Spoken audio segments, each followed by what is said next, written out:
It's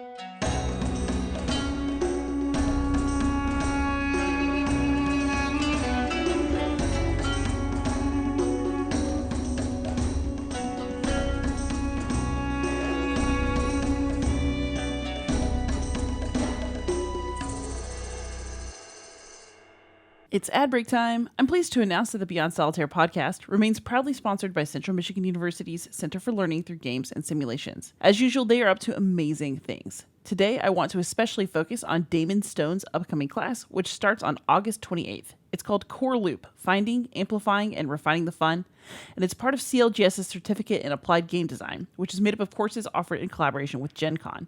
Damon's students absolutely love him, and he definitely knows what he's talking about. So if you can register for this class, you should, and soon. CLGS's latest game, 500-Year-Old Vampire, has just finished a very successful campaign, but if you forgot to back it, you will soon be able to pre-order it through BackerKit, so keep an eye on that page. I also want to plug my own Patreon. Your support means a lot to me, both emotionally and financially. Patreon money is what makes it possible to keep improving my channel by upgrading equipment, and I'm also hoping to increase the amount of videos I can publish over the course of the next year. If you want to help out, please head over to patreon.com/beyondsolitaire. For now, though, let's get on with the show. Hey, gamers, this is Liz Davidson from Beyond Solitaire, and this week on the pod, I have a very special guest. This is Dr. Stuart Ellis-Gorman. He is a world expert on crossbows and a freelance writer and editor. Is that about right, Stuart? I think that's about right. Yeah. I found my niche and I've carved it out. It's crossbows. Can you carve with crossbows? No kidding. Steel ones. You know, it's not good for it, but you could have a go. So we're not actually on the podcast to talk about crossbows, although I promise we will make time for you to talk about crossbows. But we are here to talk about your current research project. So you are an academic like me, but you like to branch out and do different topics also like me. So what is your current research project and how are you going about it? So I'm working on studying the lost cause and kind of neo-Confederate ideas in historical wargaming. And this is primarily at the moment being done through a podcast series that I'm doing in conjunction with Homo Ludens, the YouTube channel that Fred Serval runs. The podcast is called We Intend to Move on Your Works. And I'm playing along with my friend Pierre, who is English and knows nothing about the American Civil War. We're playing through the American Civil War roughly chronologically, sampling a variety of game systems and designers and scales. And so we're doing X Encounter, we're doing operational block games, we're doing strategic games, and kind of discussing each game after we play it and releasing that as a podcast. And then that's kind of the research foundation to then write more about it in a more holistic fashion. At the same time, I'm also reading more books in the American Civil War because, as you might have guessed, I'm an expert on crossbows. There's not a lot of crossbows in the American Civil War. So my background is war for that. I know, it's shocking stuff. They should have tried it. And so my background, my kind of relation to the American Civil War is really steeped more in the fact that I'm from Virginia originally, and I grew up surrounded by the American Civil War and in a very a society that's really obsessed with it. So kind of branching back to my youth and like interests from when I was young and applying a more academic view to them, and then as well then applying them to my hobby, which is writing about games, talking about games. I don't think you can ever escape your past. So was your family like a big like into the Civil War family?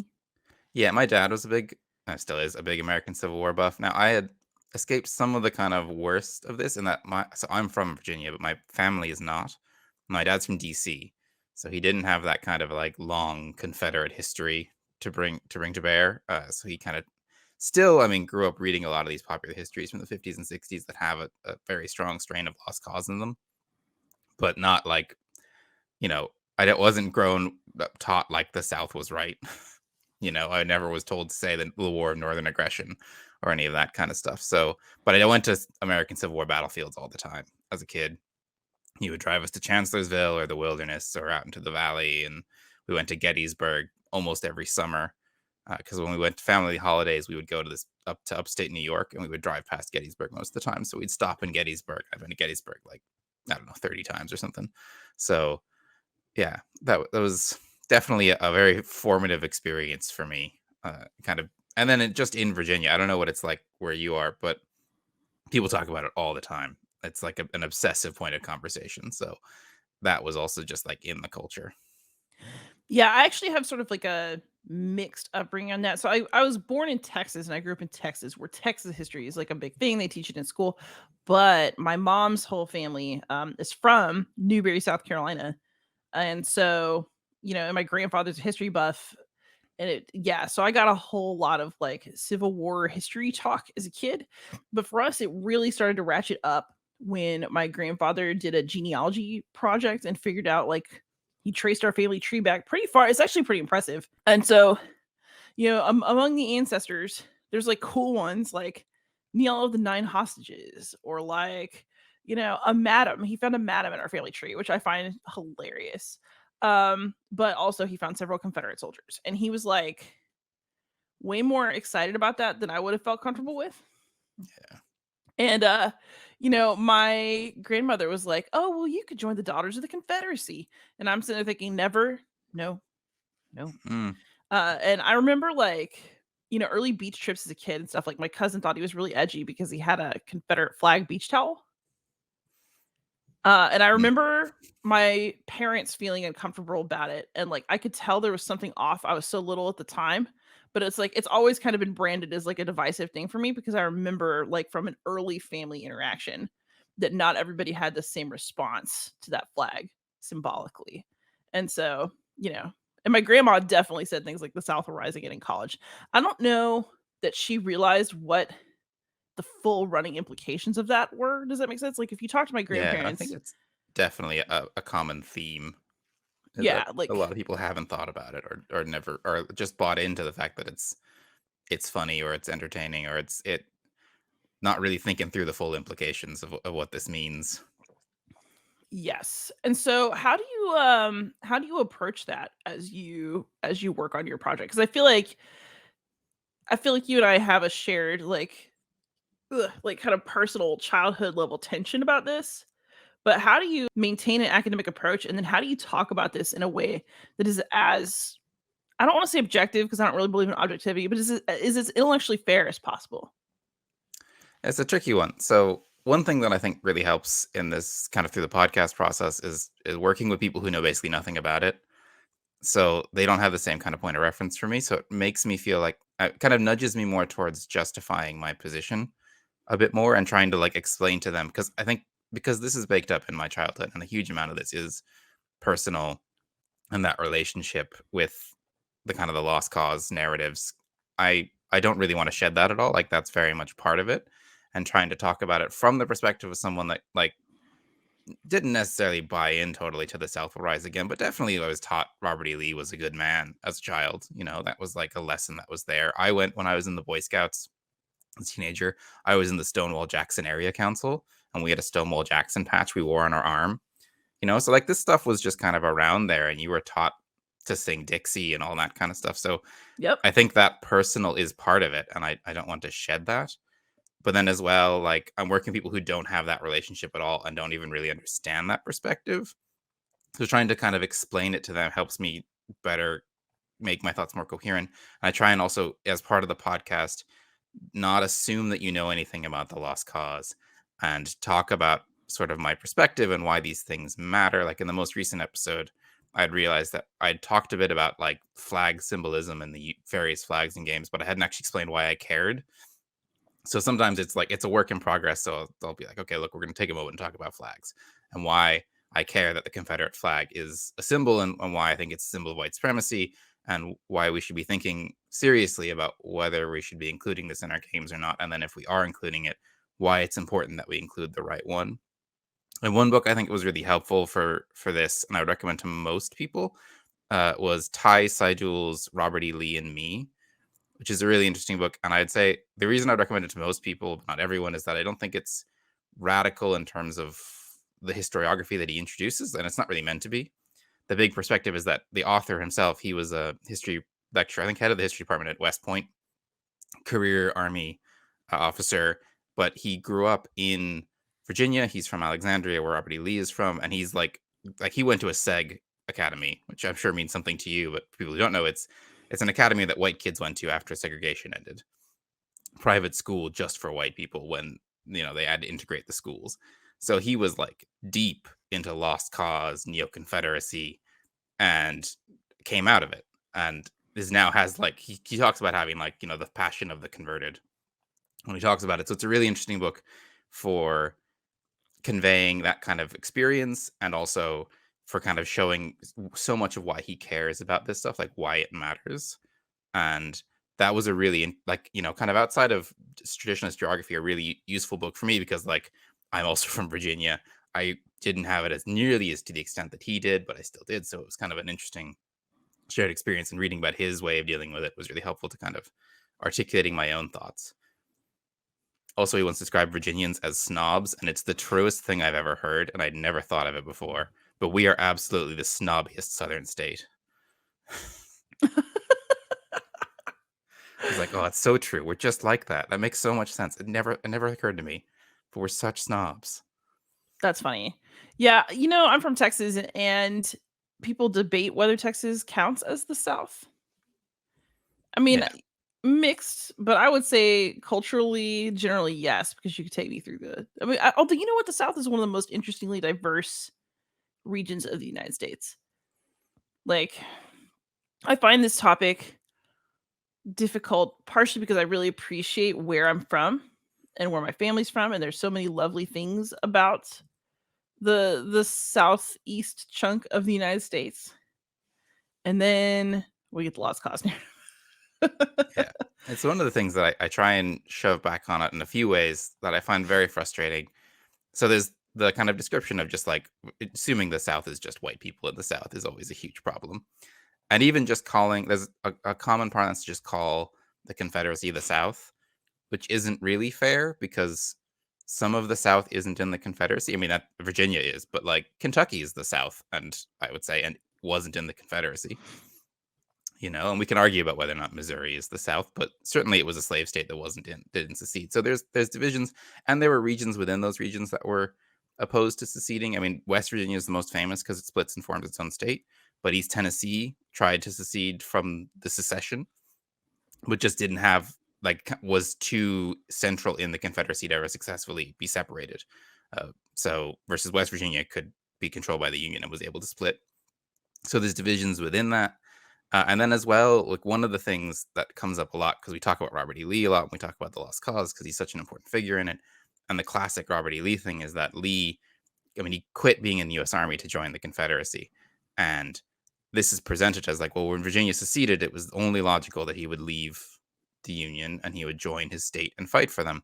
And that he was personally opposed to secession and personally opposed to slavery, but he followed his state. And that's complete horseshit.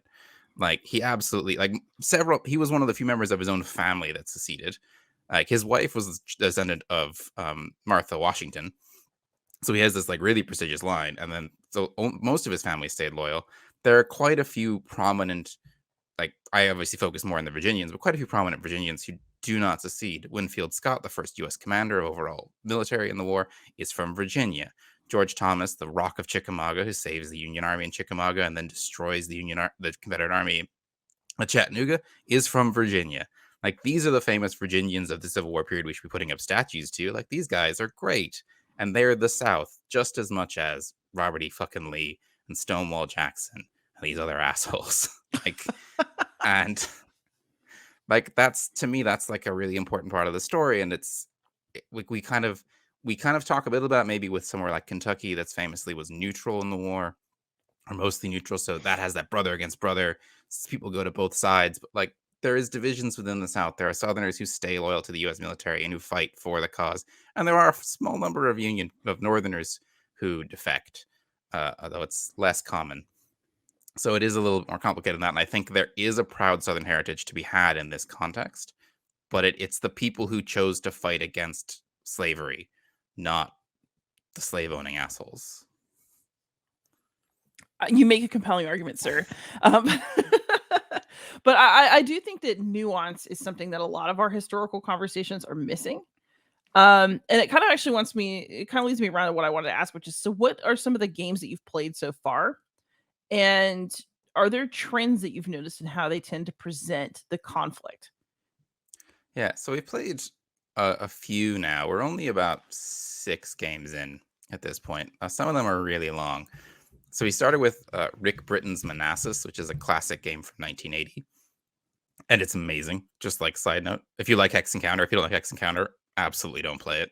But that was like a surprise pick because my father owned a copy of it. Rick Britton is from my hometown, and had sent it to me when he found out I was playing American Civil War games, and I was like, "Well, we'll try this first." It's first Manassas Bull Run. Uh, the game is fully titled Manassas, being a game of the Battle of First Bull Run, so it's got both names in there, which I like, and it was amazing. Like we were absolutely flabbergasted that it was so good. So that was great. Then we played. So that's Hex Encounter. We played Shenandoah, which is a block operational war game about Jackson's Shenandoah Valley campaign from Columbia. We played The Late Unpleasantness, which is kind of an operational game of the 7 days battles from Compass. We played Seven Pines or Fair Oaks, which is an Amabel Holland game about the Battle of Seven Pines or Fair Oaks, which is a battle right before the 7 days. And then we most recently played Into the Woods, and I also played some Dead of Winter, which are both great battles of the American Civil War games. Into the Woods is Shiloh, Dead of Winter is the Battle of Stones River. And then we're currently playing, at time of recording, Longstreet Attacks. We've skipped forward to Gettysburg because we wanted to play a Gettysburg game for the 160th anniversary. So we're playing Longstreet Attacks, which is a Herman Luttman. And then we're going to go back to playing more Shiloh games. But one theme I've kind of noticed, the two themes that have really stuck me so far that I'm pondering is, first of all, like there's a ton of Hex Encounter, which I kind of knew, and games don't really talk about slavery. You know, there's a real deliberate avoiding both slavery as a whole and kind of the political end of the war. There are a few CDGs that we haven't played yet, like For the People, Mark Herman's big strategic American Civil War game. But there's very little like engaging with the politics of the war and really kind of trying to zoom in on just these like very specific details that lets you kind of ignore the presence of slavery. And like the presence of slavery is, I think there's a conception that it's far away from the war in the sense that, like, you know, if they're fighting in central Virginia, it's the plantations in Mississippi that slavery is. But like the Confederate Army ran on slavery. Like slave labor is how they functioned. That was how they ran. Like all their teamsters basically are slaves. All the cooks are slaves. The entire infrastructure of their army is slave powered, and then all the officers and gentlemen who served had personal manservants who were slaves. So there's tons of slavery just at the edge of your map when you're playing a Hex Encounter game. Like, where's the base camp? That's where all the slaves are, you know. And that isn't, there's real lack of desire, I think, to engage with what the war is actually about, which I think is interesting and a little troubling. And then the other one is that there's just way more games in 1862 than I expected. We thought we were going to be well through 1862 pretty quickly, and we're just, there's so many more games on 62 than there are on 64, which I think is interesting. Oh, that is really interesting. So actually, okay, I was gonna show you this. I had a treat for you, in this podcast. So I'm gonna read it aloud for everybody who's listening. I'm gonna try to share my screen for everybody who is here. So I just read Aaron Trammell's Privilege of Play and interviewed him about it. But I linked through his book in his bibliography to a bunch of old editions of the General, like the Avalon Hill General. And so, can you see this, Stuart? Yeah. So this is volume 1, number 1, and I'm just going to draw your attention to, this is the first page of Avalon Hill General, volume 1, number 1. There is no Mr. Avalon, nor is there a Mr. Hill. The very first games were published in a Baltimore suburb, Avalon, high up on a hill, literally overlooking the genteel plantation land of picturesque South Baltimore. It was there that Gettysburg was conceived, labor of love, in which the famous Civil War battle was rehashed time and time again by admitted Confederate sympathizers. In the border state of Maryland, Southern loyalty ran high. One of the very first correspondents was an elderly Alabama gentleman who was having the time of his life slaughtering those damn Yankees. Great. I just thought that I would offer that. Because we talk about kind of avoiding the political aspect of the war. And I kind of feel like that isn't. No, that's just right in there, baby. And that's an interesting, because I don't know when the first issue of the General is, but presume if we're talking about the first edition of Gettysburg, that's what, 59, 61, around Yeah, then? this is May 1st, 1964. Yeah, because it was published. The game itself was published kind of leading up to the anniversary, the centenary, and that's. I mean, the centenary is a really interesting point in discussing the history of the American Civil War, because it's both a big moment of commemoration and also obviously like the high point of the civil rights movement, you know, and a real reminder of what the kind of current state of things in the aftermath of the war and the failure of Reconstruction. And it's a real point when I talked about the Confederate flag. I mean, it's a real moment of resurgence for the flag. It's in opposition to desegregation and civil rights. And so a lot of that symbolism of the Confederacy comes, what's kind of not been gone, but like for a lot of the post-war period is more the kind of purview of people like Daughters of the Confederacy and um, Sons of Confederate Veterans and them. And then it kind of really breaks more mainstream in the 50s and then becomes this huge symbol of opposition in the 60s. And I think is something to remember about when we talk about these kind of symbols in this conflict. There's a tendency to think about, well, it was 150 years ago, but it's like, I mean, is it like this was, it's not the same battle, but that's the symbolism and the meaning of that battle were definitely being refought in the 60s and 70s. And people were killed. Like civil rights wasn't just people being rude to each other. It was white people murdering people, like quite a lot. And something that I liked about it's mentioning in Robert E. Lee and Me, he discusses a lot of that legacy and the kind of places he lived, that the lynching history in places he lived. There's a lot of it reflects on his personal. He went to Seg Academy in, I think, in Georgia anyway. I think in kind of central Georgia, and he talks about like lynchings in Georgia during this time and stuff. And it's like, yeah, this is like, and these people are like, they're not that old now. Like if you were a kid growing up and dealing with these, especially because it's school children for a lot of times who are having to struggle through this. When you look at like people like Ruby Bridges, they're not that old now, so it's not that long ago. And that's just talking about that flashpoint. Like there's more and more recently that aren't as violent, but his history is not done and dusted, and it's still very relevant. So I think when you think about printing these symbols and talking about this history, you shouldn't be thinking about it as like what did this mean 100, just, I mean, you should think about what it meant 150 years ago, but you should also be thinking about what it means now. Yeah, well, I mean, when you're doing history, I think including when you're doing a game that is about history, you're telling two stories. You're telling what you think happened, but then you're also telling something about yourself because of what you think happened and the way you decided to tell it. Like, there's always two parallel things happening when history is being done. Um, and so I guess that kind of leads to one of the reasons I really wanted to have you on to talk about this is, so I actually also released a game review on the anniversary of Gettysburg. It was in magnificent style, which I have, by the way, sent to your box in the United States. So have fun. It's a great game, actually, except that it's about it's about Pickett's charge, and there's like lots of like heroic action kind of cards, and so I just couldn't get out of the lost causiness of it enough to fully enjoy it.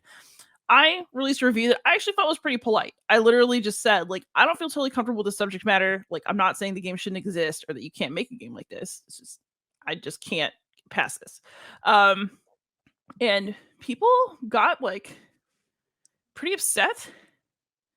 Like, I got a couple emails that were just like, oh, this is just a game and you need to quit bringing politics into games. And, people can play games about whatever they want. Is this a response that you're getting to your podcast? Like, I never told anybody they couldn't play this game. We definitely got accused of being woke wargaming at one point. I think we haven't been too mean yet, but that might change with some recent episodes where we're gonna be we're going after some more popular games, because we really liked the first couple games we played. So I think that's like Manassas and Shenandoah, we both really really liked those games. So I think that kind of threw people off, and then we got a bit of negative response to the late unpleasantness, particularly when I spent some time talking about the kind of troubling nature of that name, the naming of the American Civil War, and the tendency in certain parts of neo-Confederate and Lost Cause areas to call it the Late Unpleasantness, the War of Northern Aggression, or the War between the States, or that kind of thing. So we've gotten a bit of backlash. I think we don't quite have the audience yet to get a really big backlash, but I do expect that we will hear some of it, and we kind of expect that people will not like what we have to say, particularly I think I've got a small little pile of solo games where you play the Confederacy now to work my way through, and I think that will be unpleasant for me and will not yield positive response from some people. And I actually wanted to kind of get your thoughts on some of the comments that I got, because I think you're doing a version of this and you're gonna have to answer these questions too. So I got several comments, and I think some of them started out not well meaning, but they turned into good conversations. Some of them were really honest questions too. Like, there's people who want to be mean on the internet, and there's people who really just have a question, and there's nothing wrong with engaging. Um, but I got a couple versions of, you knew the subject matter, you knew you might not like it. Why did you choose to play and review it then? And for me, I think it's important to intellectually engage with things that make me uncomfortable and figure out why that is. And like, kind of, just because I don't like it necessarily doesn't mean I should give it the time of day. Like, you're doing an entire project on something that causes some profound discomfort. And so, like, why and what are you getting out of it? It's an interesting one. I mean, I think it's really interesting to intellectually engage with this, and that's part of when I talked about this being like I'm not trying to be really objective about it in a sense. Like I'm trying to apply good historical methodology and be clear. And but like part of this is self interrogation, and so I do think that's interesting to like pick apart these designs and be like, but why do I find this uncomfortable, or why does this bother me, or what is it about this that I find so troubling, or is there something in this like I see it as troubling and someone else doesn't, and I really want to explain to them why I see it's troubling, but also I don't feel like I can do that unless I actually engage with it. Like it's harder for me to I could tell you why I think solitaire pick its charge is a bad idea, but it's I think if I've really engaged, if I've shown you that I've really engaged with it and then I've really thought about it, then my argument holds more water. And I can be more specific. I can talk about like why specifically. I can talk both in the general and in the specific about like why is this bothering me. But I also like I pick my battles. Like I have an vested interest in the American Civil War, and this I've to some degree I'm doing the self interrogation anyway about like how do I relate to this conflict and what do I think about it and what is my history with it. And so the games are kind of another avenue for that. Like I have no intention of like finishing this podcast series and then doing one about like playing Nazis in World War II.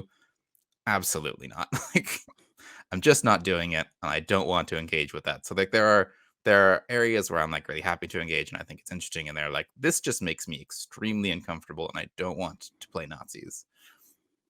And like I don't play a lot of World War II games in a large part because a lot of that, like particularly when I'm playing something like strategic level, I'm just like, where's the Holocaust? I don't want the Holocaust to be in this game because that would be also awful. But at the same time, I can't stop thinking about why it's not in this game. And that just means I've spent like 3 hours thinking about the Holocaust, and I don't study genocides for a reason. I find it too like I have nothing but respect for people who do genocide studies, but not for me. That is too hard going. Um, but yeah, like that's kind of broadly it. And I think part of to kind of one thing that I was reminded of when you're reading this excerpt from the general that kind of kickstarts a lot of these thoughts in my head is I moved to Ireland when I was 18, and in Ireland and the UK as well, Yankee is just a shorthand for American. And as a fellow Southerner, even if you're Texan, I think you can appreciate that being called a Yankee if you're from the South is an insult. Like, and it's particularly like in Virginia, we're snobby, as I said, and we would have a chip on our shoulder about other parts of the South not thinking we're really the South. Like North Carolinians call us Yankees to insult us. It's a whole thing. So like, I'm now living in Ireland, and they don't mean it that way. They don't know, but I'm like, so I'm being called a Yankee, and it's like triggers. It's like this is an insult part of my brain. But then I'm also like, but I don't want to be called a Reb.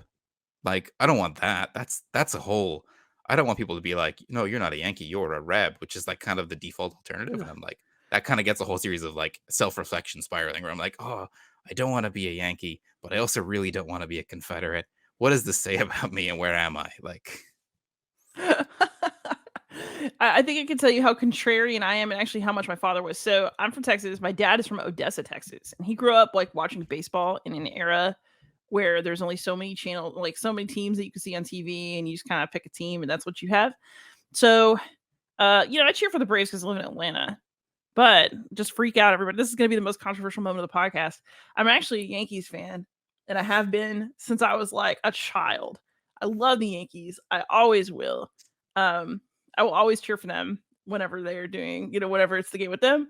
And I wonder now if there's a rebellious young man reason why my dad liked the Yankees so much and then passed it on to me. Because you're right. Like, it's definitely not always nice if a Southern person calls somebody a Yankee.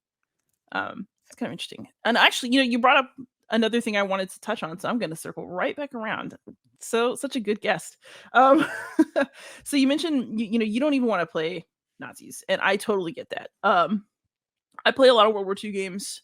I do not enjoy playing the Germans in World War II, but like I will. Like I covered an Eastern Front game last year. I looked at Campaign Fall Blau from Catastrophe. It was a good game. It's a little.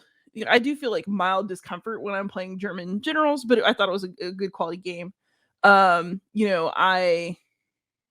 doing Night Witches right now. Of course, I get to drop bombs on Nazis in that game, so that's different. But I had people also in the comments of my Gettysburg review asking like, well, why is this topic going to be the one that bothers you so much? Like, I guess you better not play any World War II games then. I guess you better not do this. Like, how is this any different? In fact, how is it any worse? And that kind of attempt to put it all on the same scale, I thought was really interesting. But the reason I thought it was interesting is, I don't think that there's anybody who's going to look at you dead in the eye and tell you that they think that the Germans were on the side of right in that war. They might try to give you like a clean Wehrmacht myth, or they might try to say, well, not all Germans meant it, but there's I feel like with Civil War games, there's a bit more of a, well, are they really bad at all though? Were they really wrong at all though? Like nobody's gonna generally, I've never seen anybody try it, tell me that the Nazis weren't the bad guys. And Yeah, I feel like there's an short of ambiguity. actual neo-Nazis. Yeah. And you kind of hope you can spot them. Indeed. And I think, part of that as well is just, everyone's perspective is going to be different, and where you grow up is going to influence that. And like, if you grow up in America, then that history of the American Civil War is so fresh, and particularly in the South, but not like universally in the South. And I think everyone has to be aware of it. You see the arguments about Confederate statues going on right now, and they're not calm or passive debates. These statues aren't that old, and they commemorate, like, it's like if we were having arguments in Germany about Hitler statues and, statues to Goebbels and these kind of people. And like, there's very little of that stuff remains. Any of it that is still in Germany or Austria was put up during the war. Like, I remember I was in Austria at one point, and I saw there's a stained glass, like, cathedral window that was put up that had like Nazi imagery in it, that was put up by the Nazis in I think the early 40s. And they had left it, but they had a bunch of notes around it being like, this was literally made by the Nazis, and we didn't want to tear out the stained glass. But like, that's not kind of the same level of context you get for these kind of statues of like equestrian hero statues of Confederate generals, and that memorializing of them and that nobility of their cause, and this kind of like symbolism of the Confederacy being like kind of an ultimate underdog that is struggling against the oppressiveness of the US government, which then channels into a lot of like current political sentiments where like, the idea of opposing big government being inherently Confederate. And then it's something you encounter outside of the South. Like there are a surprising number of Confederate general statues in the Midwest. So it's a broader American issue, and that I think makes that relation much more intense in some ways than like something like neo-Nazism or Holocaust denial, which is a fringe crazy person. Like, if you meet someone like that, you just walk away, versus like your dad might believe that the Confederacy had some good points, like in a way that if you meet someone who's like, well, I actually think Hitler may have had some good ideas, you're just like, nope, done with this conversation. Absolutely not. We're all going to make you a pariah, and we're going to walk away. Neo-Confederatism doesn't have that. There are extreme versions of that. Like, there are definitely levels of Neo-Confederatism that can be like, okay, that's a bit much. But even like dressing up like a Confederate soldier and marching around the streets of Richmond is like eccentric, not like vile in popular kind of culture. Like, if you met like, I would not be surprised if I met some elderly friend of somebody's who's like, yeah, on Saturdays I dress up like a Confederate soldier and I hang out in front of the Confederate Museum in Richmond, Virginia. Be like, Okay, Okay. that's weird, but we're all talking to you like you're a normal person. Great. All right. So, I think you're right that we would not necessarily have the same kind of value judgment of someone who's doing like Civil War reenactments. It's actually pretty common in the United States, especially the South. Actually, Confederates in the Attic was kind of an interesting book about that. If you have not read it, it's about Have not. I should though. yeah, it was actually pretty entertaining read and kind of interesting look at the whole thing. But does that I think that does also translate. Does that seem to translate over to games, or we just try to like? I feel like there's a school where you're supposed to just be game to play anything in a board game and not see it as that big a deal. Like, is that a vibe that you get from our community as well? I think so, yeah. At the very least, like, I think there's an acceptance if you like if you say I don't want to play war games, people would be like, okay. But once you're like game for war games, there's an expectation that you are up for literally anything that's in the wargaming space, and that even if you don't want to play something, it's entirely up to you to self police it. Like you can't criticize something unless you play it. So like it'll be much more valid for me to criticize like the Russian campaigns, representation of the East Front logistics because I don't think it maps strategically as well as this other game that I like. Versus like if I'm just like I think it's gross that the East Front games don't include war crimes, but also I don't like playing war crimes. People would be like, "Well, you're not really one of us, so your criticisms are invalid." Yeah, yeah. I mean, uh, I'm personally of the belief that it's not so much the topic should be off limits because I'm very anti censorship of any kind. My parents are retired media. Like I'm very much for like you're free to create the art that you want, but we're also free to comment on it. And so I guess this leads me to, what would make a Civil War game responsible and a good game? Like, what are you looking for? Like, I'm assuming that you're not of the school that no Civil War games should exist.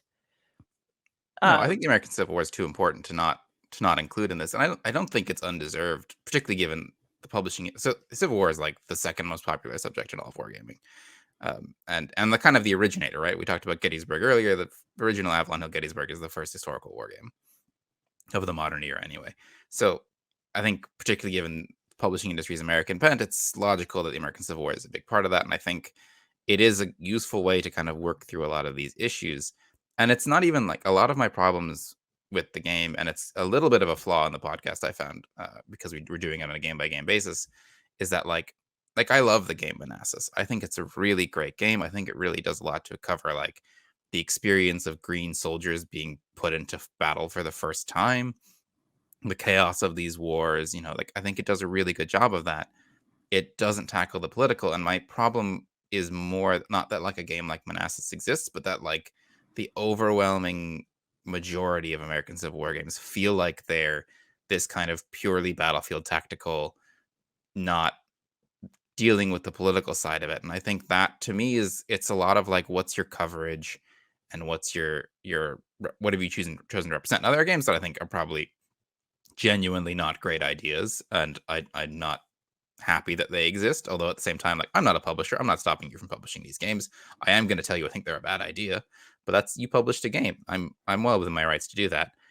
I think what we need is more games that really engage with like what's the war about? What's the political side of the fact of these wars? And one thing I think is really weird about these games is that they take a really kind of purely military simulation. Like the idea is that the key to winning this war is winning battles is kind of the idea they give you. Like it's all the military, and they leave out the notion that like really the way the Confederacy was going to win was the death of political will in the North, and that was always a concern for the North. Like the idea that people would just decide they didn't want the South anymore, and it wasn't worth all this death and money. And like we have to remember, like the North is really quite racist as well at this time. They don't really care about slaves. They don't like slavery an institution for the most part, but they're not like deeply invested in liberating their black brothers and like elevating them to an equal status in society. That's not what this war is about to them. To most of them anyway. I mean, there are radical abolitionists who have that view, but they're very much a minority. And so like the political will is such a major factor of this war. If Lincoln loses the election in 1864, it's very possible that they form a peace treaty and the South remains a separate state. The Confederacy becomes a legitimate government. And that is not an element I really see represented in games. It's not an element of like, what does that mean? Like, what is the actual political buy-in? And some of that would involve kind of, discussing the fact that like, you know, the North isn't perfect. They do hold a lot of these quite deeply racist sympathies. They're not as bad. They don't have, slavery. But we're not dealing with slavery. We're not dealing with the political side of this war. I don't feel like we're actually a lot of games deal with like, what is the war about? What are the stakes? What does it mean? What is the overall result? What does the end of slavery look like? What does it look like? The passage of the post-Civil War amendments, the 13th, 14th, 15th amendments, like all of this stuff that's really kind of essential to the American Civil War. Understanding of it is kind of left. And instead we get tons and tons and tons of really detailed like battle games. And I like those games. I enjoy a lot of them. Some of them I enjoy significantly less. But I think there's this tendency towards extreme simulationism and the idea that like to understand the American Civil War is really to understand like how far could you move in a turn? What is the command structure of the Union versus the Confederate Army? What's the deciding factors of these battles? Who are all these generals?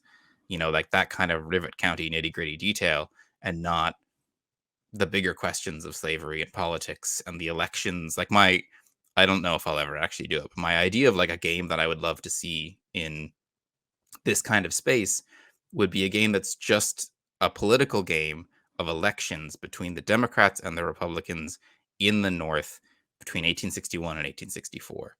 And you just have like the Confederacy and the war is kind of abstracted out.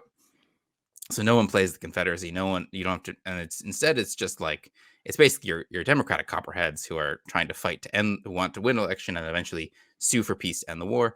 And Lincoln and the Republicans who are trying to hold on to power. Because things like, the 1862 election is as important as the Battle of Antietam to understanding the outcome of the battle. And the Battle of Antietam's victory feeds into that election and helps the Republicans win, their midterm election. Like the war is radically different if Lincoln does the second half of the war with the Democratic Congress. And we kind of forget that like the U.S. political institutions that, at least as Americans, we all know so well, midterm elections, presidential elections, governor elections, state senate elections, all of that still functioned in the war. And all of that was high stakes. And I think that kind of thing, I would love to see a game that's just about that. And it's all about like, if you have to get Lincoln reelected in 64 or else you lose the war. Like, because in a lot of ways, that's what it's about. And the war is there to impact fortunes and to, kind of winning battles is good for you, losing battles is bad for you. You also have to contend with the fact that generals had different political parties is a huge factor about like the entire legacy of General McClellan kind of only makes total sense if you also know that he's a Democrat and that Lincoln firing him would be seen as an extremely political action. And, that kind of tension is as important to understanding his military career as his inability to win battles. And I feel like that's missing. And it's not that like I need every game to have that, but when there's so many games, I need some of them to have it, and right now it's like basically not there at all. And that's very frustrating to me. I'm happy to play a light hex and counter war game about the American Civil War, but I also want this political stuff that really feels like it engages with the material and the history. I think you raise a really good point there, that it's not so much that any one individual game is, quote, a problem. I mean, I'm sure individual games can be, in fact, a problem, but it's more like looking at the discourse of the games that they're creating together, that internal conversation, and playing a lot of them and looking at them as a whole that kind of reveals where the lack in our communal conversation about this is. Yeah, I think so. And I think we see that a lot. Like, this political element, I think there's so many more 1862 games, which I think is partly just reflection of like how many battles there are and that kind of being a high point of the kind of kinetic warfare. And we don't really talk about 64. There's very few games on 1864. And like there are games, there's so many American Civil War games. There's going to be a game on almost everything. But the scale of it is radically different when you look at stuff, when you're trying to find, I've been finding stuff for the podcast, like trying to find games on 64 on the Overland campaign. And that I think also partly reflects this notion of like Gettysburg is the turning point of the war, and that like 64, it's kind of all done by then. which is not true. I mean, like the Overland Campaign was the highest casualties of the war, and those casualties feed into Lincoln trying to run for election in 64 and needing military victories to kind of secure that. And it's important to remember, like, in 64, I think the last US president to win re-election was Jackson. So, like, it was far from guaranteed that Lincoln would win. Like, two-term presidents were like a thing of a previous generation. So that element of like the war is still going and the Confederacy could still win because all they need to do is get peace is missing from that kind of narrative. And instead we kind of battle, like it's all that military buildup of battles and then Gettysburg and then the kind of slow tail end. And that's not really what the war was like. And I think that imbalance in the types of games that are being made kind of reinforces this narrative. And I don't love that. Yeah. Yeah, I also think this actually is deeply connected to some of our larger collective conversation about what is a war game and what counts. Because having come off the Charles S. Roberts nominating committee and like been through people's discussions of like what is a war game during the Golden Geek Awards this year and everything, the game that you're describing about trying to win elections during the Civil War era and like abstracting the conflict, I think that sounds like a really interesting game to me. I would play that in 2 seconds.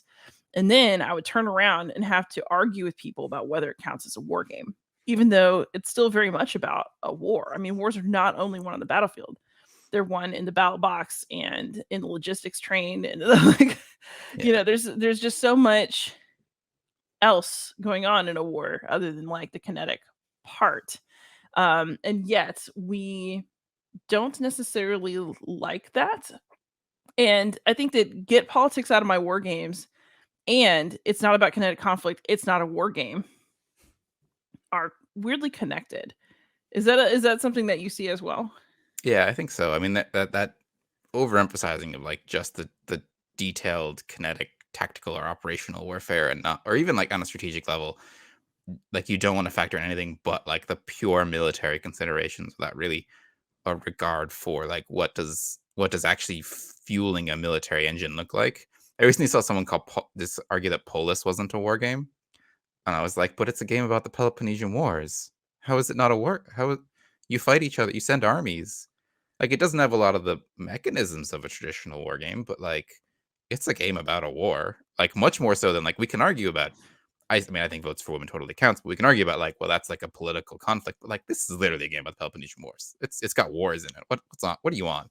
But because it doesn't have like, it's about like getting grain and supplies and the kind of economy of a war, people don't consider it like a war game, or some people don't. And it's insane to me, this kind of narrative definition. I subscribe to a very like genre is meaningless and should only be used to help you guide your own personal tastes, and like the purpose of genre is like, votes for women is a war game because if you like CDGs, you'll like votes for women, and that's the purpose of genre, is to help you identify like things that are like things you like and that we shouldn't dig too deep. But I appreciate that's a little more out there than some people are. But like, I definitely think, yeah, like if I made a game about elections in the 1860s, people would be like, oh, that's just like a politics game, the same as like Tammany Hall. I'd be like, but it's about the American Civil War. This is what decides the war, is the elections. That's like the key factor to the path to Confederate victory. Isn't actually that they're going to defeat the Union Army. It's that they're going to the elections will turn against Lincoln. And I think part of that is to get back to a lost cause perspective of like, it's the lost cause. The defeat is inevitable. Yeah. Because if you view it in purely military, logistical conceptions, I mean, that notion that the Union has more men, the Union has more industry, and that eventually the crushing weight of that will destroy the South, or the Confederacy really, is kind of baked into that notion. But like, that's not really true, because I mean, yes, the Union has more industry and it has more people, but it's only if it can bring all those to bear and it has the political will to do so. And invading the South is extremely costly in both. And the real path to Confederate victory is in eventually degrading the political will. And part of this as well is the problem that that's not exactly how Robert E. Lee fought the war. So there's kind of a buying into, you can't have Lee did no wrong, and also we should have just fought a like guerrilla war of attrition. Because like Gettysburg doesn't really make sense if you're, I mean, it kind of does, but it also kind of doesn't if you're, those northern invasions are much more contentious if you're really just trying to defend against invasion. Interesting. So I have a question for you. If somebody is listening to this podcast, there'll be people who listen to this and turned it off like 5 minutes in.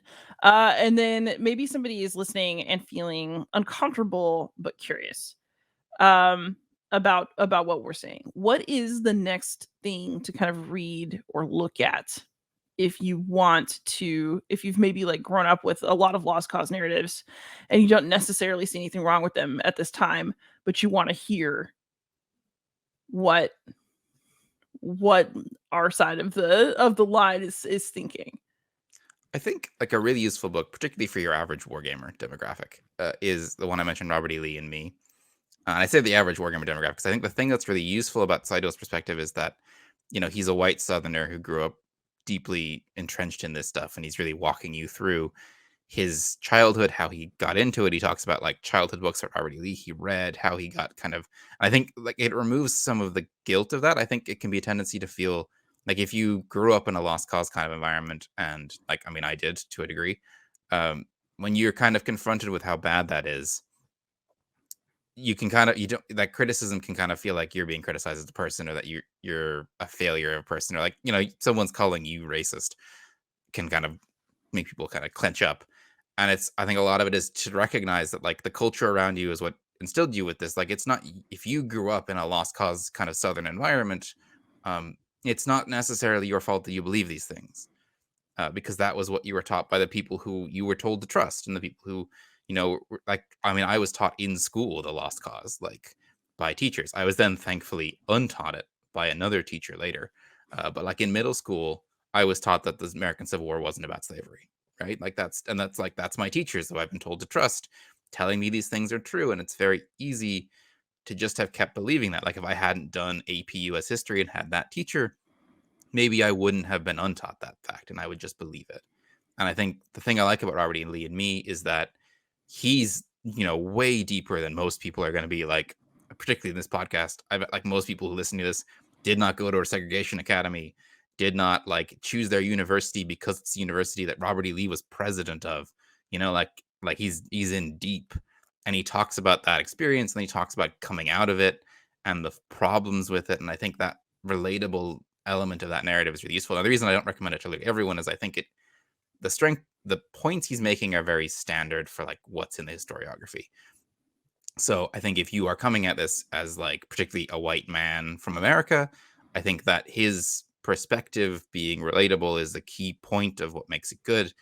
But like if you are, a black Southerner, you might not need that. You probably don't need that same perspective. Like you have been taught a very different version of history. You've experienced a very different version of history. And so maybe somebody like W.E.B. Du Bois is a much better read for you for getting like that kind of Reconstruction era history, because he has a much more relatable perspective, and he's going to be raw in a way that's much more relatable to you. And you don't need that white guy talking you. I mean, it might still be interesting because you get that perspective of how these people live. But I think there are other books that would probably work better. But certainly for me, as someone who's a white Southerner, like Robert E. Lee is great. If you're looking for just kind of general histories, I mean, the Battle Cry of Freedom by James McPherson is still a great book. It's super, super, super long and is a little bit old, but I think it's kind of the current standard general history. I have a book on my shelf called Armies of Deliverance, which is meant to be a really good update and kind of a shorter, I think something like 450 pages history. I haven't read it yet, but I'm really looking forward to that. Another one I'd recommend that's a bit more narrow focused, but I think is really interesting, is Searching for Black Confederates by Kevin Levin, which he addresses this popular myth that's really emerged kind of in the 80s and really through the 90s and the internet age, of the idea that there were black soldiers who fought for the Confederacy. And it's very popular. You'll see it on internet discussions. It's a really common myth in Confederate spaces. And he does a really interesting job of like unpicking why it doesn't make sense. Like, first of all, going through like the history of slavery in the Confederacy during the war, the use of slaves, personal slaves in the war, where these ideas come from, and then like how this myth was formed, the kind of period, the kind of memory of being a slave during the war and camp slaves. And like there were people who were former camp slaves who went to Confederate veteran reunions and stuff, and like this really complicated history of remembering the war, both like as one of these former slaves and as the white veterans and how this was commemorated, and then eventually into this notion, this modern search for this idea of black people who fought for the Confederacy, which you see in stuff like Gone with the Wind. This notion of like, I mean, like, I think there's a line where one of the slaves says, "We're gonna go out. Don't worry, we'll whip those Yankees," kind of thing. Like, so that idea and the ways in which it subtly changes. So I think that's a really interesting examination of the changing narrative over time, and is a really interesting read. And is also much shorter than something like Battlecry Freedom. So that's one. Those are, as any academic, I've been asked for a recommendation. I've given at least 4. Excellent. Because why would you ever recommend one book? And then I think maybe the most important sum up question before we go into some softy stuff is just, so you and I both have troubled relationships with this history, but would you say that your project has made you appreciate the Civil War more historically as an event? I mean, I guess like does having that troubled relationship prevent you from being really into history, thinking it's okay for other people to be really into it?